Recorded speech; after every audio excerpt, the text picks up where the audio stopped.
All right. 3, 2, 1, and we're going. This is Michael Moeller, Dr. Michael Moeller with the Michael Moeller Mentality, and I am sitting down with Dr. Morgan MacDermott, and we're going to talk about Bear World, birthing babies naturally, and probably some other really weird things. But Morgan, thanks for being on the podcast with me. Thank you for having me. So, a few things that I would like to talk about today is natural birthing. So, Morgan, Yes. you've had 2 babies naturally. I have. That's very, in today's age, I think that's kind of a very, what's the word I'm looking for? It's unique. People don't really do it anymore. Yeah. And our birthing system has some flaws. So, Yes. talk a little bit like what motivated you to have a natural Oh, man. baby, but you just love babies, so you can whatever. I do. I love I'll just babies. let you loose. Okay. Well, so I think for a lot of women, they don't really even think about this until they're pregnant, or maybe a little bit beforehand. Our guys too. Guys are just like, meh. Yeah, right, exactly. It's just something that we're not exposed to. For me, it was a little bit different because my mom was a labor and delivery nurse. Oh, I didn't know that. Although, I will say, it's not like she came home talking about birth all the time. Mm-hmm. She really didn't. She just always loved babies. We always talked about babies. But I wasn't that girl that was like the nanny back in high school or anything. In college, yes. But Yeah, when I met you, you were yes, nanning all the totally, time. totally. Baby I mean, fever. like, the instincts kick in in your mid-20s and you're like, you can't. At least for me, I had to be around children all the time. But I knew, though, that I wanted to have a home birth by the time I was probably 16 or 17, which I do think is unique because people aren't really thinking about it at that time. And I could not wait to be pregnant. I just was Interesting. very excited about being pregnant. Was there something that at But I 16 that didn't- happened? Like, you're like, I want to make sure it's at home naturally. I think, well, okay, so I was always very obsessed with the idea of pregnancy in general, and I was a biology major. Okay, so I'm a scientist, right? And I just think that that's so cool, and I always bred animals. Okay. So I was a very big nerd, yes. And Because you're going to be a vet, I right? wanted to be a At one veterinarian, point? yeah. Okay. I wanted to be a veterinarian until my sophomore year of college. And so I was like, I bred betta fish, which is like extremely difficult to do, and nobody does that. I bred hamsters. So I think I was like a part of the lifestyle. I thought it was all very cool. And then I think that the first thing I saw was The Business of Being Born, which is that Ricky Lake I don't know what documentary that on is. Netflix. Oh, my wait, God. yeah, I do. What? That's where they talk about. You have to watch that. Yeah, Yes. right. That's where they talk about how the medical system's birthing process is Yes. goofed. Can you highlight some things from that? Like, Yeah, so basically they set out to talk about how, so The Business of Being Born is the name of it, right? And so they go out to talk about what birthing in America is really all about. And that includes they mostly discuss the hospital system, and then they also talk about home birth because both of the women chose to do home births. And although not with like their first child, I'm not exactly clear on whose story is what, but that's not as important. They don't talk about their story as much as they talk about what are the statistics, right? Like with getting induced, so an induction and what are the induced- statistics? Don't quote me on numbers here, but what they really do is highlight the. We got Morgan's babies down right now. I think I can hear my baby crying. I'm like, uh-oh. Your ears perk up. You hear anything similar sounding. But they talk about the connection between induction with Pitocin, which is a synthetic oxytocin, and cesarean section, which a lot of people will say there's not a connection. It's like, yes, there is. There's a very hard line connection between a first-time mom especially being induced and then ending up having to have a cesarean later. Okay. And that's because Pitocin is a synthetic oxytocin. I don't know what that is. Yeah, so, sorry. That's why I'm here. So oxytocin, that's why I'm here. I don't know. So the hormone in the body that triggers labor and that continues the contractions is called oxytocin. Okay. It's like the love hormone. Oxytocin is released when you're hugging, when you're kissing, when you're in love, all these different things. And it's the hormone that is released in the woman's body to cause contractions in the uterus. And there's a positive feedback loop. So it's like more oxytocin causes bigger contractions and causes bigger contractions, and then the baby's born. So what we've done, of course, as scientists, is figure out how to make a synthetic oxytocin, and it's called Pitocin Oh, okay. in this country. And wow, her cries are way louder in this microphone than they are even in person. Turn you down. Okay. That's just funny. This is real life, though, And what was I going to say? Oh, and so Pitocin contractions are a lot stronger because they're not actually coming from the body in the way that The fake stuff. Yes, the fake Okay, stuff. Yeah, makes yeah, sense. the synthetic version of it. Because it's not regulated by the body. So it's just exactly. like pump them full and ta-ta-ta. Exactly, exactly. And so it does have a pattern of, the start-stop aspect of the contractions, but it is a lot of the women who've been induced, they See, report. I didn't even know they do that. So like a woman comes in and yes. she's ready to have a baby, they induce her by giving her oxytocin. Yes, so it makes them have contractions. Yes. Okay. So they'll do And that that's in all the cases. time? No. Or just- No. Okay. So this is in cases of maybe women who have something called preeclampsia, which is a dangerous condition, and they usually at the end of pregnancy, and they need to get the baby out, within a certain time frame. If it's emergent, they're going to be doing a cesarean. But if they're like, yeah, this baby needs to be born in like the next 2 or 3 days, usually they'll start with an induction. Okay. Or sometimes people will be induced because their babies aren't growing properly in utero, or they'll be induced because they've gone too late. So in most states in this country, you cannot gestate or carry your baby past 42 weeks. Oh. 40 weeks Just is because of full term. complications? Yes, And that's because a law? So like legally, legally. you have to give that baby. Yes, you have to be. You will be induced or have a cesarean at 42 weeks. Okay. They start with induction usually is what they try. That's called induction, is the Pitocin aspect. Okay. So they try for a vaginal birth, and but yeah. So in California, it is a law. I think in every state it's different. In California, I think it's only been a law for maybe about like 5 years. It's relatively new, where now it has to happen that this baby is some measure is being taken at that 42nd week, the day, 46 plus 6, 41 weeks plus 6 days. If you naturally go into labor, fine, cool, you're great. But on that 42nd, the week starting of the 42 weeks, wow. They're going to be doing something. Oh. And so it does come from some statistics about the placenta. It can't sustain a much larger baby. And as the baby is getting older and older and older in the womb, they're getting bigger, their demands are more. Placentas are made to carry the baby through the needs of maybe 7, 8, 9 and pound have baby sizes gone up? Isn't that one thing too with women? Well, I don't know if there's probably, yeah, to some extent, yes. And then there's gestational diabetes. That's another one that they may induce for. But they induce if the woman has gestational diabetes. Yes, or diabetes when she's pregnant. So they can, yes, not all the time. But if the baby's getting too big, so this is another thing, is that there's macrosomia is the technical term for a baby that has too big of a head or is too big of a body to pass through the birth canal. That's what the doctors will say, is that the baby is too big, the baby's going to get stuck. Usually it's because of the head, right? But it's the body as well. And that is one of the risks of having gestational diabetes or regular diabetes in pregnancy, because there's sugar that's floating around in the body. It's making this baby like big and fat and chunky. And then they think, okay, now it's not going to be able to go through your body. So we need to biohack this and induce this baby earlier, maybe at 38 weeks, and not let it get bigger so that it can come through the vaginal canal or come to the birth canal and be born vaginally. But there's actually a lot of science about that. A really great resource. Can I plug resources? Yeah. Okay. One of my very favorite resources is evidencebasedbirth.com. Okay.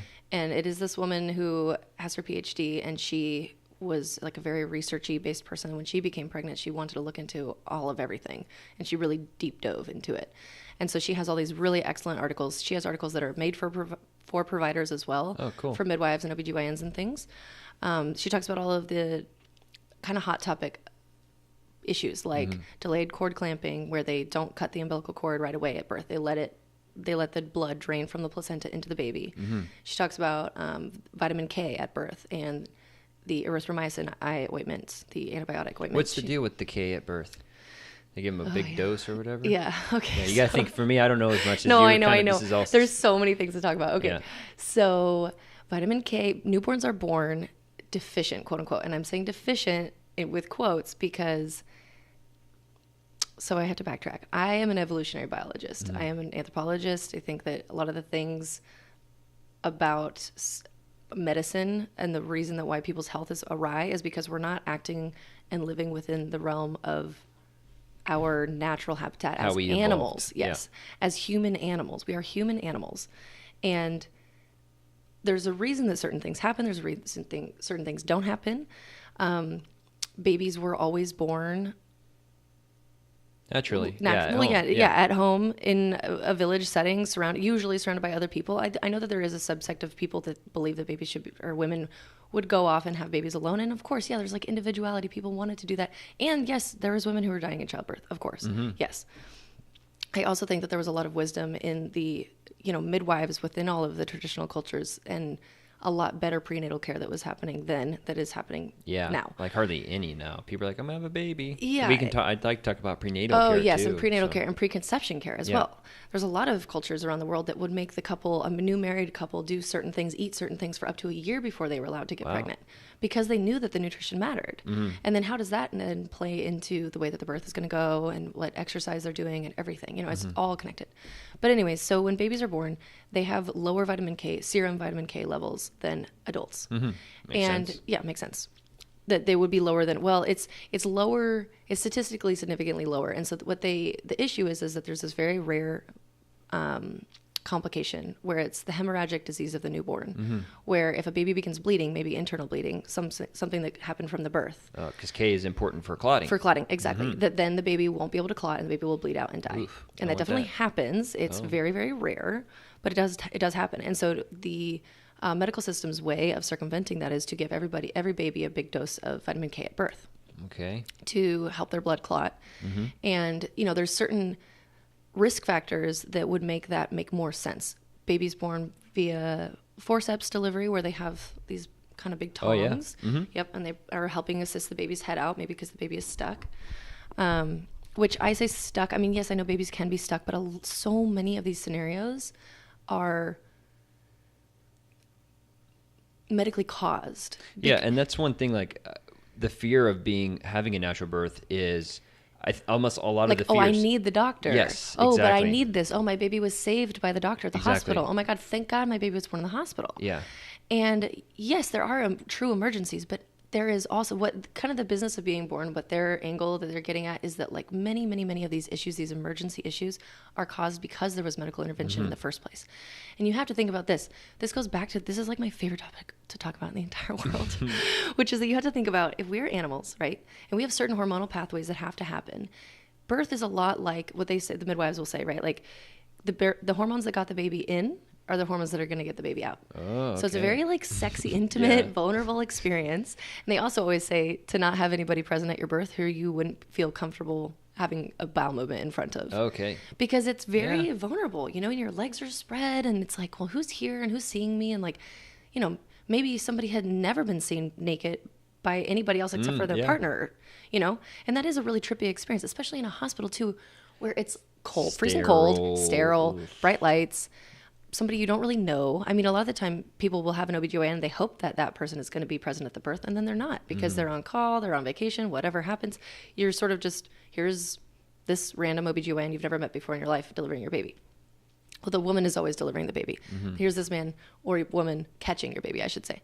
And then sometimes they pull in residents, and it's just this like very foreign environment for a very sacred event. So, and one of the things that's always repeated in like the hypnobirthing classes and in the birth education world is to think about a cat, right? Like if a cat is giving birth in a barn and then somebody walks into the barn or there's a dog barking outside or whatever and the cat gets spooked, they will pick up their kittens and run up into the rafters. During it, during the labor, and labor will stop. And then when they feel comfortable again, they'll finish having the rest of their kittens. Oh, I like that. And it's the same kind of thing for humans. Like it makes sense that we have issues. It's like zoos. Zoos have a notorious problem, right? I'm sure as you grew up listening or hearing that, certain species of animals like aren't reproducing in zoos. They're not having babies and we don't know why. Now they're dying out. Pandas, like whatever. It's like, oh my God, there was the first panda born in a zoo. La la la. It's like this huge worldwide news because it's so hard for them. Well, it's like, pandas don't want to give birth in a zoo. Yeah. Pandas want to be out in the wild where they want to be.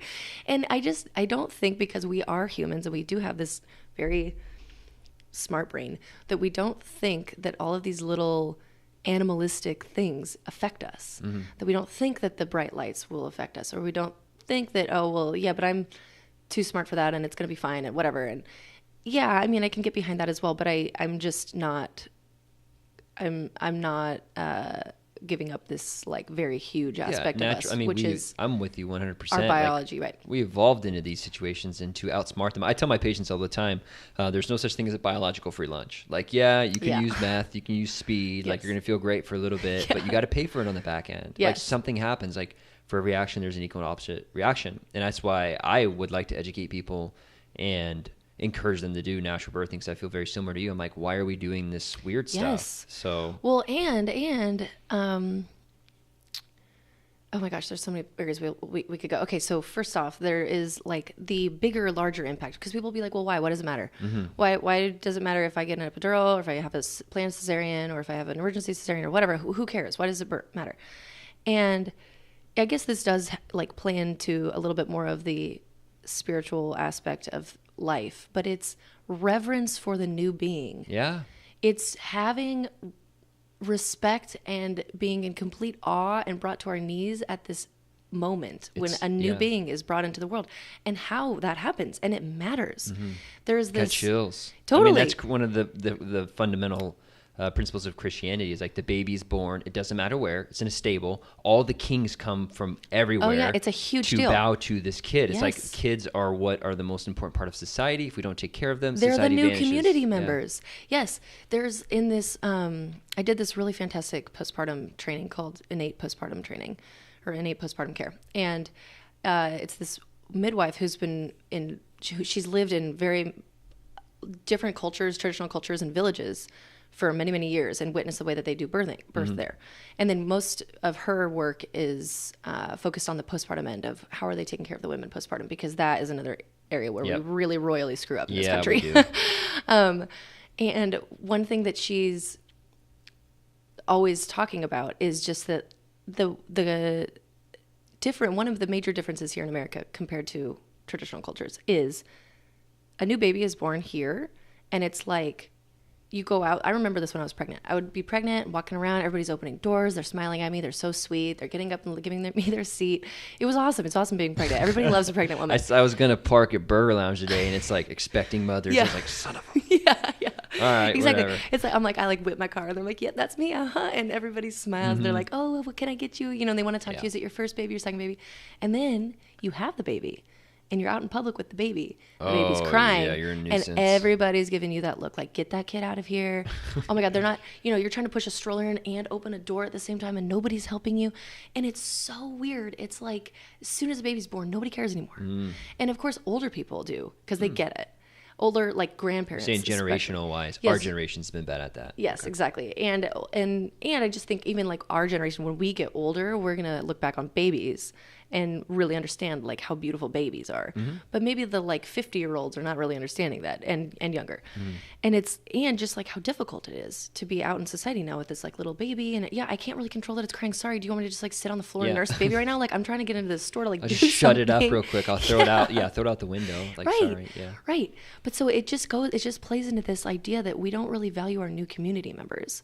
And in all of these other cultures, they did, because those new community members were going to be the ones who were going to contribute and take care of us when we get older, and all of these different things. And it was important. And the way the baby was born was important, because then there's this whole branch of birth psychology that is so fascinating. There's this woman named Anna Verwal, and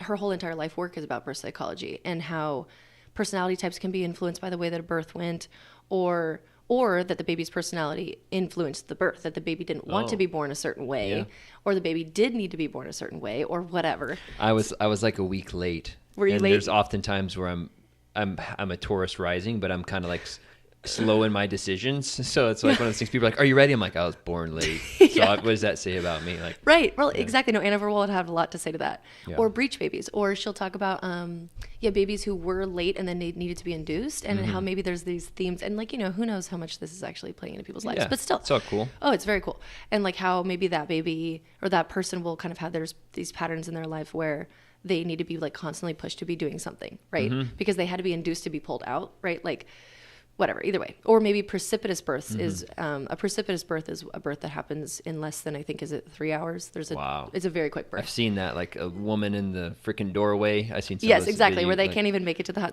babies born in cars, all that sort of. Actually, my second birth would have been a lot like that. Yeah. Had I been planning to go to the hospital, she might have been born in the car or like in the hall. I mean, it was the craziest thing because I just didn't have the wherewithal at all about how quickly it was progressing. It was just because my first birth was so long. But anyways, so back to birth mattering.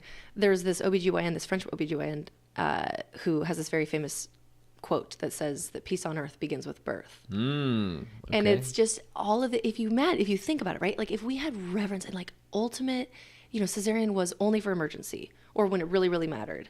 And that we supported women in labor, and that of course everybody has a doula. There's this like study that's getting passed around all over Facebook right now. That's like having a doula cuts your, risk of intervention at birth by all of these percentages. And it's like, well, of course it does. Women are not meant to be in a room. Sorry, men, right? But like you guys haven't given birth to babies. And you didn't grow up giving birth to babies. And it's like when most heterosexual couples, of course there's homosexual couples as well, but when most heterosexual couples go to a hospital, yes, maybe they've taken a birth class, but it is the woman who is in labor and the man who knows nothing about labor, or maybe just... Or what it feels like, or like, exactly. What do I do? And then a nurse that's coming in and out, and the doctor doesn't come in usually until right when the woman is pushing. Or maybe if it's long, he'll come in and he'll say a few words and he leaves, or she, right? But it's not like there's a lot of people there. There's not a lot of support. There's not a lot of hands-on. And if you have other people there, hopefully they're people that have also been in labor before, grandmothers, sisters, that kind of thing. But it's not really that conducive of an environment to set you up for success for the most wild, crazy experience you are ever going to have. Yeah. Birth is the craziest thing you will ever experience. I mean, I can't wait. I mean, but it's amazing. See, to me, it's like, I mean, as soon as Savi came out, I said, I'm so happy not being pregnant anymore. And I'm so happy to not be in labor anymore. Yeah. And her birth was like an hour and a half, but it's just, oh my God, it is so intense. It really is so intense, but I love it. I loved it. I'm so fortunate and so grateful that I had that experience, because it's an experience that I got as a human. Yeah. I got to feel that. I got to feel the birth of my children. And that's nothing that you can ever take away from me. You know what I mean? And I feel like I wish that there was more women that could feel empowered to want to have that experience more instead of being afraid, right? Yeah, that's the fear of even me, just because the way I grew up, the way I saw it. And I think women are the same way when you start dealing with such a precious thing. Yeah. And on the back end, when you have a doctor. And there's a lot of fear, of course. Yeah. And then the doctors, this is one of the suckier part about the medical system, is they have to watch their back. I mean, I assume that's probably why they C-section everything. Like, because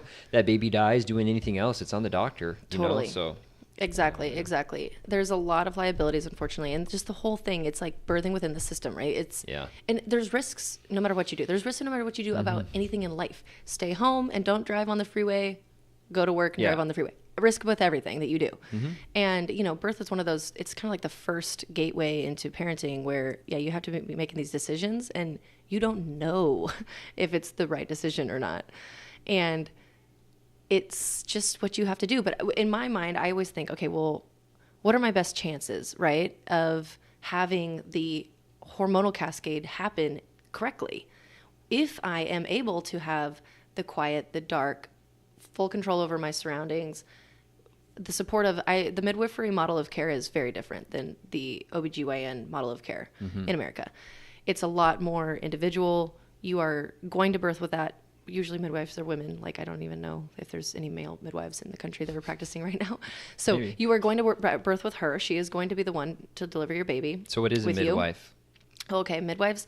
So yeah, the difference between midwives and doulas, a lot of people they hear those words and they're not quite sure. So a midwife is able to, there's licensed midwives, certified nurse midwives, and certified midwives. There's different kinds of midwives.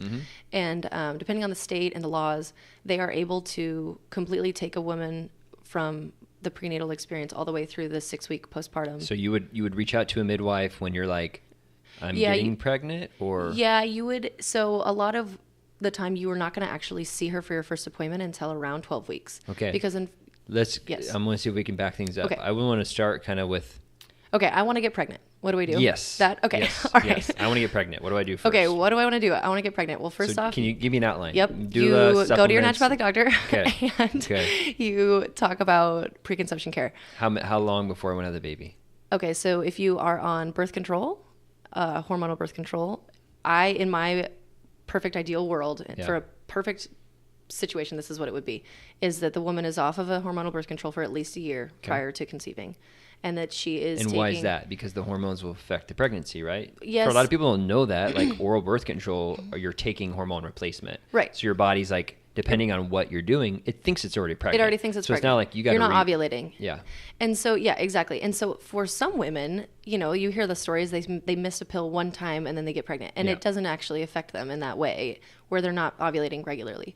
For many women, especially women who've been on birth control for years and years and years, it's a couple of different things. One, it's going to take a little while for your body to get back into a good ovulation rhythm. Mm-hmm. And two, oral birth control pills are very depleting of nutrients, especially B vitamins. And so we don't want to be getting pregnant in a depleted state, right? Never. If we can... Folate specifically is the big one, right? Yes, folate is, methylated folate. What's the bifida spine? Spina bifida, yes. Okay. And then open neural tube defects. I know some things. Yes, you do. Good job. Okay. So they come to you, they see you naturopathic doctor. So, and then they're getting on it. Yeah, they're getting off birth control if they are on it. And if they're not on it, then sweet. And then they are working with a doctor on any cycle irregularities that are maybe going on. Okay. To make sure that we're ovulating. There's something that's called polycystic ovarian syndrome, which is very common in this country. Yeah. And it can mask itself and you don't necessarily know you have it, or maybe sometimes you skip periods, you don't really know your cycle very well because it's not very consistent, or you may get monthly periods, but you're still not ovulating, or you're not ovulating consistently. So a good idea to go see a naturopathic doctor right now and get it figured out. Yes, and get it figured out, and the partner. Yep. So if this is coming from a husband or a boy, you know, whatever it is, or if it's a donor sperm, you don't have control over the donor sperm, unfortunately. You're going to be getting the donor sperm that you're getting. But if you can be working with a couple, that is is just amazing to me. That is like, give me all the couples that want to work. Because men can really do a lot to change the quality of their sperm. Yes, and for you guys, your sperm turns over in 3-month cycles. And so 90 days. Yep. That's where guys, I was talking to a guy about that today. He's like, well, we're trying to get pregnant, so don't give me anything now because I'm doing a thing tomorrow. Yep. I'm like, those bad boys were made 3 months ago. Yeah, we're not really, exactly. Can't Too really late. Fix them now. Yeah. So you can help shift quality of sperm within a 3-month window, right? But then, male infertility rates are also on like a major... So sperm counts, to my understanding, were about 100 million, 50 years ago, and now they're clocking in at 30 to 50. And 15 million is considered infertility to male. Yeah. So I think they actually I think it used to be like 30. I think they're lowering the bar of what means infertility. Yeah. Yes, and then egg quality is something that can be affected as well. It takes a lot longer. Okay. And we also have all of our eggs. We are born as women with all of the eggs we're ever going to have. I heard that. Because your eggs came from your grandma, because the eggs... Or right? My grandma, it's not that they came from them, but they were in your grandma. Yes, they were in my grandma. You were in your grandma because your mom had your egg. Yes, in her little ovary when she was gestating inside of my grandmother. Think about that. Thank you, grandma. Yes, very cool. Yeah. So so when I was pregnant with Savi, I was carrying my grandchildren in her ovaries. Whoa. Yeah, crazy. It's beautiful. It's so beautiful. So we would be doing supplements. So lab panels, fish of course. Oil DHA is a huge one. So, we would make sure that... right? Yeah, I do a lot of DHA. I'm one of the smart kids. Yeah. Rhonda Patrick. I don't know if you've ever listened to her. Yes, Rhonda Patrick really is so into she the has DHA. Like this, she has just like... fish roe. I followed some of her, fish roe. She was intense. She's really intense. And you were too. Like, she was like, I'm getting 30 grams of fish oil. She's more intense than I am, though, for sure. Yeah. She's just very diligent about it. I'm like, oh, gosh, I keep forgetting. And I hate the taste of fish. Yeah. Oh, my God, I hate the taste of fish. It's a lot easier if you like it. Yeah. But anyways, so we would be doing lab testing to make sure that your micronutrient profile is good, vitamin D levels are high, and thyroid especially are two very important things for pregnant women. Okay. Thyroid levels being low, slightly low, off can be a cause of recurrent miscarriage. It can also just cause you issues with being able to get pregnant in the first place. Okay. And then vitamin D levels, very important for many things. And you have to think about this, right, as like this is a woman going into, not battle because it's not a negative thing at all, but it's a woman going into a state where she is going to be sucked dry of all of... This little parasite is going to grow inside you. Right. And the baby's always going to get what the baby needs. Okay. But the mother is going to suffer. Yeah. And that's not emphasized in this country. And that is so real. And then now you have this baby and you're postpartum, and it's even more difficult to eat regular meals. You're forgetting your supplements, and if you're nursing, it's even more of an energetic and nutritional depletion. You're not sleeping, exactly. And it's this perfect storm so you're saying, for like, mental health issues. Get ready for battle. Yes, even exactly. No, it's not battle, but totally. Get ready. Like, soup up that body. Soup get it everything. up. Okay. Yep. I like to call it prepping the palace. That's like my little thing. Palace. Prep the palace. Like, let's get everything sorted. Let's pump you full so that you're the healthiest. the healthiest you can ever be. And when you're trying to conceive a baby, this is when we were getting pregnant for the first time with Gage. This is like a kind of a mind blown moment that I had where I was just like, wow, I'm trying right now for the first time in my life to be the healthiest that I can be in the event that I get pregnant. Right? Yep. Because we were trying. So it was like, wait, why am I not living my life like this all of the time? I thought about that why too. Why would I not be this sweet to my body? You know, cutting out the alcohol, cutting out the caffeine, taking all these supplements, like eating all these like greens and stuff, you know, whatever, just so sweet to myself and really stringent and strict, but not in a way where I was like going crazy about it. I was excited. I was like, wow, I feel great. I cannot wait to get pregnant with this baby. And, you know, and I was making Wes take certain things and like, it was just fun. And then we got pregnant with this baby and he's beautiful and he's perfect. And who knows how much of it was because of that. But yeah. Okay. So then anyways, you're making sure your labs are great. You're on a good supplement routine. So there is kind of this adage that they say to take your prenatal 9 months before you're pregnant, the 9 months of pregnancy, which it's actually 10.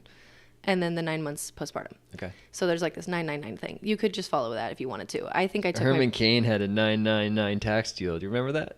Sorry, no, I don't. Herman Cain ran for president in 2012, and he had a tax deal, and it's like 999 plan. It was 9% sales, 9% income. Anyways, how do that's why you think of those it's just funny because you go 999. I'm like, where does 999. that come from? Herman oh my gosh, Cain. That's so. Remember that funny. he was a black guy? He ran for president? I remember, but I'm not very good at politics. But anyways, okay. So you would be taking these supplements. In my world, if you were my patient, I would have the woman on a vitamin D supplement, a probiotic, a high dose fish oil, specifically with DHA. I like to do 2 to 5 grams of DHA a day. I know. Yeah, did you say that Rhonda Patrick was doing 30 grams of DHA? No, I was. Okay. But it was like lot. 5 or 10. It was a lot. And that's a lot of. If you're taking fish oil, if you don't really eat fish. Yeah. I think she was it was total amounts with, she's like, I'm eating this much supplement, this much. I don't know. We'd have to double check. Right. And so, you know, we would look at the individual woman and say, okay, well, are you a fish eater? I'm actually really not. I don't really like it. And if you love mackerel and sardines, awesome. Eat it. Do it. It's so good. What about mercury? Well, yeah. So you do need to be careful with certain fish, but not all fish are bad with mercury. Tuna's kind of like the big no-no, but you can swordfish. Yeah, and swordfish, of course. Oh my gosh, yeah. I love swordfish. Swordfish is really good. I will say swordfish because it kind of tastes like steak. Yeah, that's why I like it. I was thinking that is exactly in my head. I'm like, it's because it tastes like beef. Yeah, it doesn't taste like fish. Yeah. But yeah, so high amounts of fish oil. High amounts of fish oil, probiotics. Let's see, magnesium. There is some evidence that shows that potentially that women who have adequate magnesium stores before they get pregnant have a less likely chance of experiencing morning sickness, which it's not just morning sickness, it's all day sickness. Anytime you don't eat enough sickness, anytime you smell anything sickness, right? Yeah. But that, the nausea associated with pregnancy is a good thing. It's a sign of a strong pregnancy, they say, because it's usually caused by these high HCG levels. And the peak of the HCG, which is the thing that you're testing for when you take the at-home urine pregnancy kits, it's the little stick is picking up on HCG in your urine, your HCG metabolites. But anyways, HCG is it peaks around 9 weeks pregnant, and so that's kind of leading up to that, ramping up and then ramping down. Most women will experience that kind of period. So it's usually the whole first trimester, which is the first 14 weeks. They will experience that as their morning sickness kind of time. And then usually things clear off and HCG levels drop because now the placenta is taking over. The placenta is making the hormones instead of the corpus luteum, which is in the ovary where the egg ruptured, that particular egg that is now a baby pregnant. Anyways, so those are the main supplements that I would put a woman on. Any foods you want to do no caffeine, no alcohol? Yeah, so no alcohol is actually a very big deterrent of fertility in getting pregnant. Obviously, the moment you are pregnant... I want to have 1 glass of red wine. Yeah. It's healthy for me. Yeah, no, not when you're pregnant. No, sir. A lot of women or midwives will say... What about even prenatal, though? Yeah, prenatally, when you're trying to get pregnant, alcohol is not going to be your friend. Okay. It is not going to help your scenario at all. What about coffee? Coffee, prenatally, to what I'm aware of, no association. Okay. If you're drinking lots of coffee, you're going to be depleting yourself. And so, yes, exactly. So that's not a great idea. There is studies, though, that under 300 milligrams of caffeine a day in the first trimester is fine. Safe. And over 300 milligrams a day of caffeine there has been more associations with miscarriage. Okay. So in the first trimester. So what I say to women is, if you are doing all of these other things, your 1 cup of coffee a day is not going to be like a major thing. I do not recommend alcohol though, at all at any given point in pregnancy. Midwives may say once you are in labor, especially your first, bring me some wine, the baby's coming. Exactly. Especially your first labor, because they can often be so long. And really the best thing you can do, it's so exciting. You're like, oh my God, I'm having contractions. It's so exciting. And like, and maybe it's in the middle of the night and it's like, no, you need to go to sleep, honey. Like, go to sleep. Anything that will help you go to sleep, right? Not anything, but so then they'll say, well, maybe have a glass of red wine and go to sleep. Relax. Like, do whatever you can do to just relax, because this is a very long journey you're about to embark on, and you need energy, right? And you need to just get out of your mind. Goes back to the animal thing. You need to get out of the monkey mind and into the little reptilian animalistic mind, and let those hormones flow, and don't think about things. Don't get stressed out. Don't get fearful. There's a huge underground world on Instagram of the mom world is huge there. And there's awesome accounts. There's so many awesome accounts. I can send you to link in the show notes, because I've learned so much just through speaking with other women and connecting, and, midwives and what they have to say, and all sorts of awesome different things. But there's this one account called Birth Without Fear, and Birth Without Fear is actually a book, and it comes from this, or the tenet that's discussed in the book is the fear pain cycle, about how when you are more fearful, you are experiencing more pain. And contractions are literally contractions in the muscle. The uterus is just a big bag-like muscle. And when it contracts, there's a level of hypoxia, oxygen depletion that's happening within the muscle. It's like a Charlie horse. Yeah. Charlie horse is hurt because there's no oxygen able to get into the muscle, because it's squeezing so hard, it's blocked off all of the blood flow. And they say what the point of the book is basically that if you are in a scenario where you're fearful, where the contraction, the pain is getting on top of you, you're not able to handle it, and you're like, oh my God, I can't do this, I can't do this. You're going to experience it as more painful than it is. And that if you can relax, which is like, it's so hard to do. Yeah. But if you can relax and breathe during these contractions and give your uterus muscle as much oxygen as it can get, you will experience less pain. Less pain receptors go into your brain, so that your experience is more manageable. The book talks about this idea that there is birth without pain, that there is it's possible to have a birth without pain. And that is not something that I believe. But I actually have friends who have had births that they say it wasn't actually pain. In their minds, it was more just pressure and intensity. Yeah. So of course it's possible. That was not what I find it to be incredibly painful, but it's not painful in the dangerous, I'm going to die painful, or I broke a leg painful. It's really not. It's weird because everyone compares painful. People compare like kidney stone, kidney stones and birthing, and that was always my thing. I'm like, two different things. Two totally different things. Like to me, it's like running a marathon, and you're towards the end. Like when you're running a marathon, and you're like, oh, I'm almost there, but this is gonna feel so good. Like when I cross the line, that's been always what I kind of thought. Or if anyone's ever done ayahuasca, it's like purging on ayahuasca. Like you don't want to throw up. But when you do, you're just like, oh. Well, and you know that there's a purpose to it, right? Exactly. It's like, why am I doing this? It's just not meaningless. Yeah, it's not meaningless at all. Yeah. And it's really. And then you get to hold the baby. Your experience. Oh my gosh, yeah. So they say that it digs you down to like the deepest. It's the edge of yourself. Yeah. The edge of your absolute being. What you can even. To me, in my most recent birth, which was only 10 weeks ago, so it's really pretty fresh, I was a lot more lucid.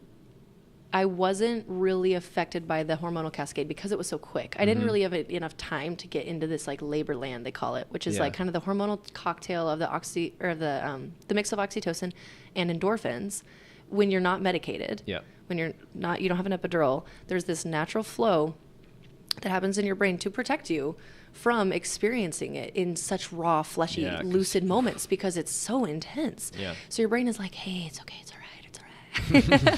And your brain kind of like your vagina's ripping, but it's okay. It's okay. Yeah, well, when that part happens, hopefully, thankfully, because of stress receptors, you don't actually really feel that. I didn't feel it. With my first labor, I did have a large tear, and the second, I did not. Okay. And I think that's the crazy the word psychedelic means to reveal the psyche to yourself. And I think then birth that's is incredibly psychedelic. Exactly. And there's actually, side tangent here, one of the things that I think is kind of polarized with society is that men used to get more of that, and they're not anymore. Get more of what? It's like psychedelic natural experiences. Like we used to have rituals. Like there's this ritual in Africa. With plant medicines. There's a ritual in Africa where this tribe inducts its men by talking about like a boogie monster. And this could be completely made up, but I've heard it before, so maybe it's made up, but it still makes sense to me. They talk about a boogie monster like this thing comes when you're 13. And then so they get scared from it. And what this thing does, they literally grab them, like bag them, and they throw them in a cave for like 3 days. It's like the rite of passage for the boy. It's the rite of passage. Yeah. So they naturally get inducted, like you're talking about, like getting down to the deep depths of your soul, like being afraid, listening to your mind. And women also, and I think this is one of the places we're going wrong with society, that men don't get that anymore. And I think women kind of get that a little more naturally with their menses, because it's like, what is this? Totally. And then also on the back end when women give birth, like the masculine in our society now, I don't think is being exposed to extreme responsibility in the way that they used to be. Whether it was like even going to a coal mine, like the road to Wigan Pier. Have you read that book? No. It's a book about coal miners in the north of England and how they would walk like a couple miles to work, and then they would crawl in the coal mine for an hour. And then they would work for 8 hours, and they'd breathe the coal in, and then they would do it, 5 days a week. Right, like what does that teach you? Like that kind of a... But yeah, the responsibility, like you're saying, like it pushes you into the spot, like this sucks, but I'm doing this for my family. But then you crawl out of it, and what are the lessons learned when you do that? And we don't get that as much in society anymore. And I think that's one of the big things with birthing. People are afraid, like that's painful, that's scary. And we're like...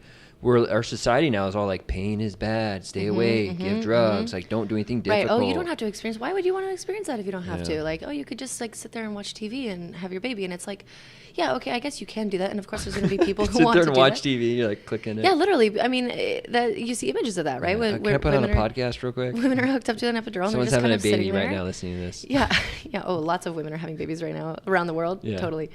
But to me, it's like, it is an experience that is if it was valued in a different way, right? Yeah. And so a lot of people will say that, like you said in the beginning, really the only exposures that you've had to birth are from movies, like Knocked Up, where she's just like screaming on the bed, or any other pop culture reference to birth and how difficult and hard and it's terrible. And I mean, here I am talking about how difficult it is, and it really, really is. But I am obsessed with birth. I cannot wait to give birth again. Right. It is amazing. There is no feeling like that, and it's of course it's like crazy hard, and then you come out of it, and like you said, you are holding this little baby in your arms now, and you feel like the biggest badass that has ever graced the face of this planet.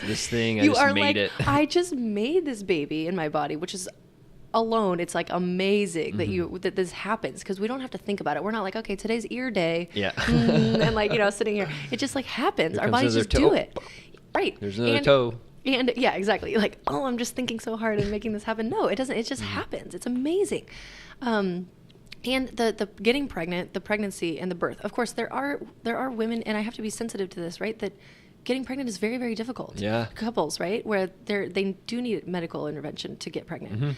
And then, but I will say, that managing the actual pregnancy part is the body. Yeah. The body is doing the bulk of that. Even if you are being managed, you're getting progesterone shots or something like that, there's something happening during the actual pregnancy. The woman's body is doing the pregnancy, is making that baby, and that is so amazing in and of itself. And of course, then there are women who really need a lot of help when it comes to getting the baby out safely. And because of our modern medicine, there is way fewer deaths in pregnancy or in birth. But I will say, it's not like there's no negative aspects to unnecessary interventions. There's a lot of women who have birth trauma. They didn't feel like they were listened to. They didn't feel like they got what they were told that was going to happen, or they felt like things were happening to them without their consent. And birth trauma it's another whole huge topic to talk about, because there's obstetrical violence is what it's called, and birth rape. Oh, I bet. Yeah, where you're in this very, very, very, very vulnerable position, and here's people. It's kind of like when you're talking to the cops. It's very scary. You don't know the laws. Hands down, put your feet up. Right. Yeah, they're telling you what to do, and you're like, well, I'm not a doctor. I don't know what's going on. Or like, what are you going to do to me if I don't listen to you? Or what's going to happen to my baby? Because they often we need to do a C-section now. Right, your baby is going to die yeah, if we don't do this. Da da da da da. And it's like, well, maybe I wouldn't be in this position if you didn't induce me. Which then the pain of pitocin contractions is not like a normal contraction, like I told you. And so very few women are able to go on having an induction without getting an epidural because it is just not like a normal progression of the oxytocin contractions. So then they're induced and they have an epidural, and so now they're sitting in this bed, they're not moving, the baby is trying to move through the pelvis, then their legs don't work, or maybe their legs work a little bit, and so talking about the women like they can't help push, and I've heard that too. They're like, push, I'm like, I can't feel anything, and they can't feel anything, right? Exactly. But even up until that point, there's so much where there's not like this movement, this shifting of the hips, and really good nurses will have them come in and lay on their side, change the sides, maybe put a big peanut ball, it's kind of like a big yoga ball, between the legs so that the pelvis is remaining wide open. And if the woman has enough sensation where she maybe can be upright, like hanging over the side of the bed or something, giving the baby the best mobility to navigate all of kind of like a squatty potty. Yes, well, yeah, a squatty potty, exactly. Like, but there's positions, right? And so then the lithotomy position, which is what is commonly practiced in hospitals, is when the woman's flat on her back with the legs up in the stirrups, and the tailbone is tucked in such a way in that position where the circumference of the birth canal is actually reduced to the smallest that's what I'm amount. Like your curvature, that makes sense. You're like this, so it's like the baby's... And the baby has a little bit of an uphill battle to get out there. Yeah. And it's like, well, that doesn't make sense, but it's easiest for the doctor. It's easy. And when a woman is on an epidural and has no sensation, she can't really do anything else. She can't get in a squat. She can't be... maybe she could be on her side. They can do certain things. And it's like, come on. I just feel like this is birth has become like a factory. Yeah. It's like, this is what we do. Oh, okay, now here's all of our, we're a hospital, right? And we have huge liabilities. And we don't have time for everybody to come in and have their 36-hour first labor. Mm-hmm. And so, okay, you're not progressing. The cervix is not progressing to the speed at which we'd want to. There's this like curve that was made back in the day, and if you're not following... We're not following the formula. Yeah, exactly. Pull the baby out. Yeah. Exactly, and it's like, well, hang on a minute. This is not a formulaic event. This is a biological... There's going to be variation to the nth degree in everybody, and with what they want, what they need, with... maybe a woman is going to have start-stop labor for a long time, or whatever, or the baby's in the wrong position, and is there anybody there who's saying, oh, I'm looking at all of this and using my critical thinking, and saying, hey, you're having back labor. Sometimes the grandma, maybe. Yes, exactly. The grandmas get in there. And they're like, exactly. The women who have more experience. Exactly, yeah. And this is why having a doula is really beneficial, because a doula can look. Let's move back then. Oh, prenatal care. We did the supplements. I'm curious about when, like, if I'm a doctor and I'm coaching or have a patient, they want to get pregnant, we start doing the prenatal care. When do I help them find a midwife? Do they find a doula, or who do they find first? Okay, so say they get pregnant, right? And we don't find that until they get pregnant? Well, in an ideal world, no, you would find it before. So what did you do? You did all your own prenatal care. Well, and I knew of the midwife that I wanted to work with already, because several of my friends. But you did your research. Do you know what I'm saying? Like, there's some people out there who haven't done research, like how to define a good midwife. Yes, exactly. Like so the suggestion is that usually you do want to wait until you're pregnant, because unfortunately 1 in 4 pregnancies end in miscarriage. Yeah. So it's like, okay, and this is why you're not usually seen until 12 weeks anyways, because after 12 weeks, your rate of miscarriage goes down so very low. Like, this baby's happening. Okay, now we can find a care provider where they can take you and they can plan their life schedule so that in, 6 months, the midwives as well. So that in 6 months when you give birth to this baby, one second, that I have room in December. Okay. You know what I mean? So like, they have to know. Schedule's full that time. Exactly. I really wanted that midwife. First round draft pick, I picked doula Stacy. Yeah. Exactly. Sorry, Stacy's being traded to the Knicks. Yeah. So a midwife is able to do all of the prenatal care. She's the medical version. The midwife. Okay, so is she a medical professional? Yes, she's a medical professional. She can do drugs and. She can do so midwives can work in hospitals. They can work in birth centers, or they can do home births. Okay, and this is just a midwife or a certified midwife, or is there different? So it's going to depend on the state of which labeled midwife can do what. Okay. But yeah, they can be certified nurse midwives, licensed midwives, and CMs, just certified midwives. There's like 3 different kinds of titles, right? But in general, midwives can They can be working in hospitals, birth centers, or at home. I'm going to just talk about this through a home birth thing, just to make it easy. Do we talk about a doula yet, or that Not comes yet. later? So what I'm going to do is I'm pregnant, and I'm going to do a little bit of research in my area. If there is any home birth midwives who are covered under my insurance, then that's awesome. Wow. Does that happen? Because kind of not all that often. Actually, Cigna did just come out and say that in 2019 they're going to start covering midwifery services in home births, which is like so amazing. And I just had my baby under Cigna without good that. for you. No, without that. Never mind. No, it's so annoying. And typically, at least just so we can be really transparent, home births are about $5,500 or maybe around $6,000. What's it cost in the hospital? Cash. Doesn't it depend? Well, it just totally depends. You could have a free hospital birth. You could have a $2,000 hospital birth. You could have a lot of interventions and complications, and then have a $20,000 or $30,000 C-section. Those are usually at least C-section, 10,000, exactly. right? Oh yeah, yes, yeah. You're up in the upwards 10, 20, 30 situation happening, and then whatever your insurance covers and doesn't cover, and it's very complicated on an individual basis. But so you, in an ideal world, will interview. You contact these midwives. You say, hey, listen, I'm pregnant. This is my due date. I want to just meet you for an interview. And you and your partner will go in and talk to her, ask her a couple of questions. There's a lot of, what should I ask my midwife, kind of like forms online that you could print out and ask different things about their transfer rates if you were planning a home birth. So transfer meaning their transfer rates to the hospital.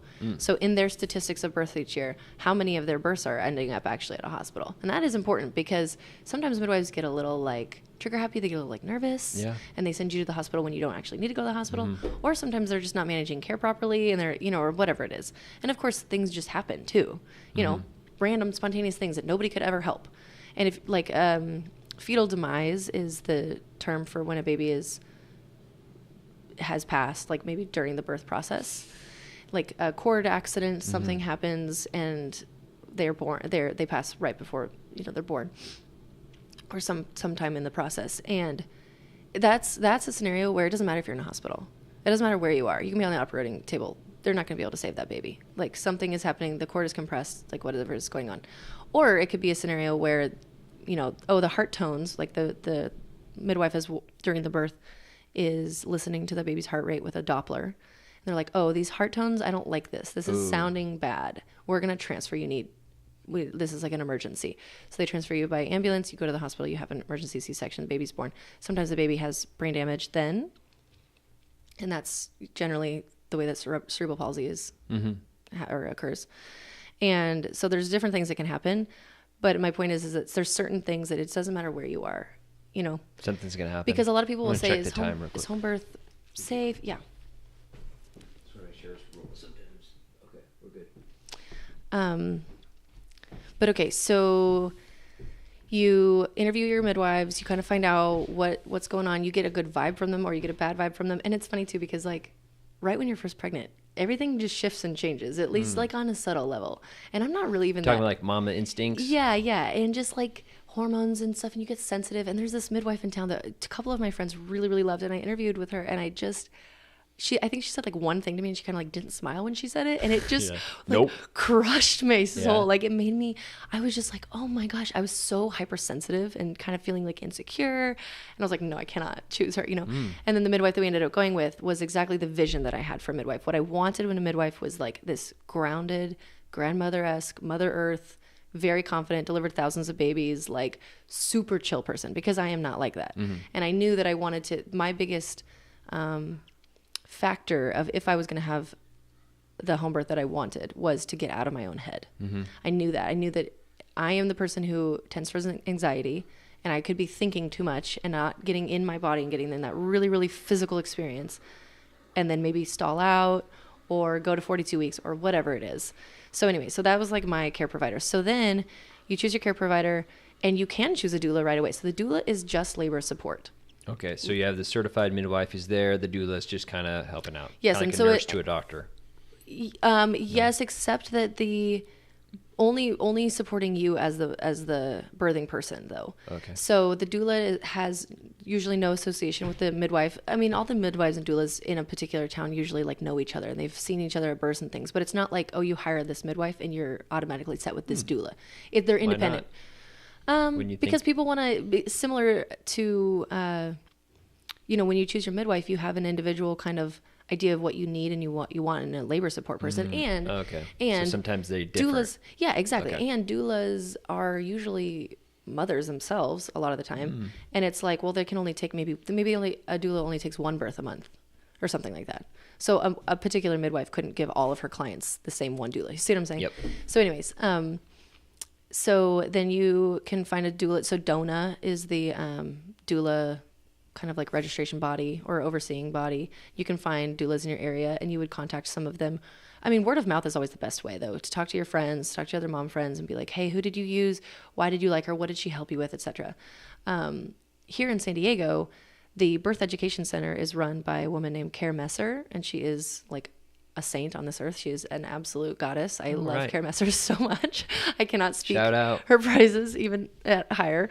And she has this really fantastic email questionnaire that you can fill out. And she, because she's so connected in the birth community, will match you. It's like a doula matching program. So she'll give you like 3 or 4 names based on what you said in your form of what you're looking for.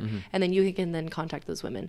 You're interviewing them. You're kind of finding out their different prices. Doulas can range from free to maybe from like a woman who's trying to get certified. And so she has to do a few of them pro bono to, $1,200. A doula can be expensive based on their experience and based on what they're going to provide for you. Some doulas are acupuncturists who can help you. Great. Or they're chiropractors, or they do homeopathy. There's a doula in town named Willa Buckley she's an excellent homeopath, and she will do homeopathy during your birth, which is like the most amazing thing. Yeah, it's awesome.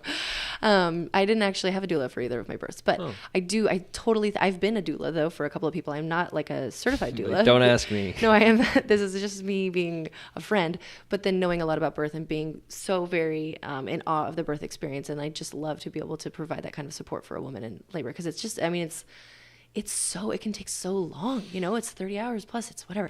So anyway, so you have your midwife, now you're hiring your doula, which you can hire a doula.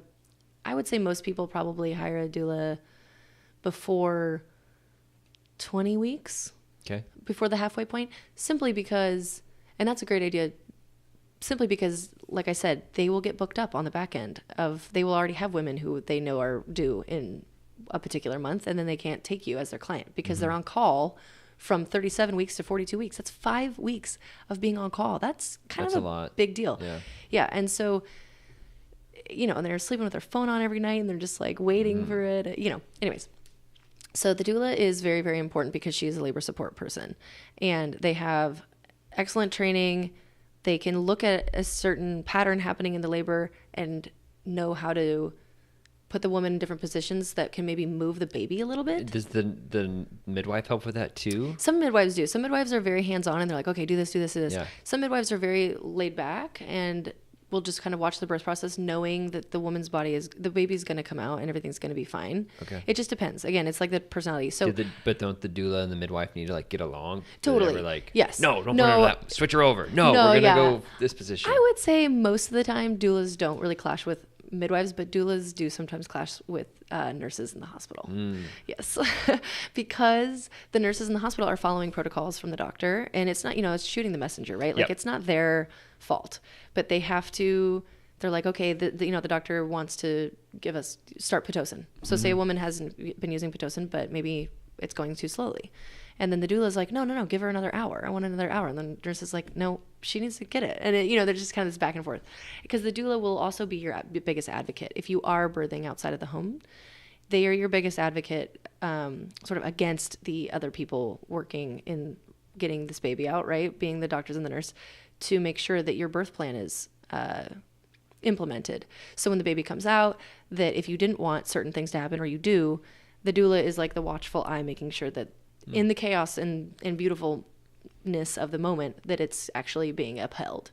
So, or, there's certain things like maybe a woman makes it really clear, hey, I don't want to be offered pain medication. Do not even offer it to me because I will take it, but I don't even want to be given the option.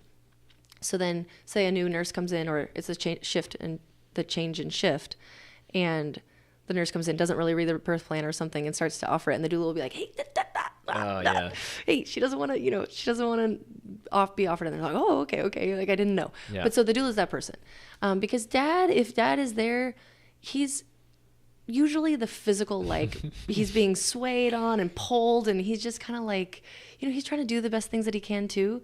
But one person cannot be, like, a dad cannot be expected to be the full labor support and the advocate and take care of his own needs, eat, pee, sleep, do things. You know what I mean? He needs the help too. Like, and this is why it's so funny, these studies that come out that show about how much doula can help, because to me, it's like, why do we need a study to show that? Yeah. Of course. Of course. Yeah. Women are not meant to be birthing in this scenario where nobody knows what's going on. You would imagine when you think back, like, it's The Red Tent. Have you ever heard of that book, The Red Tent? Mm-mm. Oh, you should read it. It's so good. It's so good. And it takes like huge guys. Well, I wouldn't say it's only something that would intrigue women, but it's basically like about this village in, I don't even know what year, but a long, long time ago. And the women would bleed with a new moon.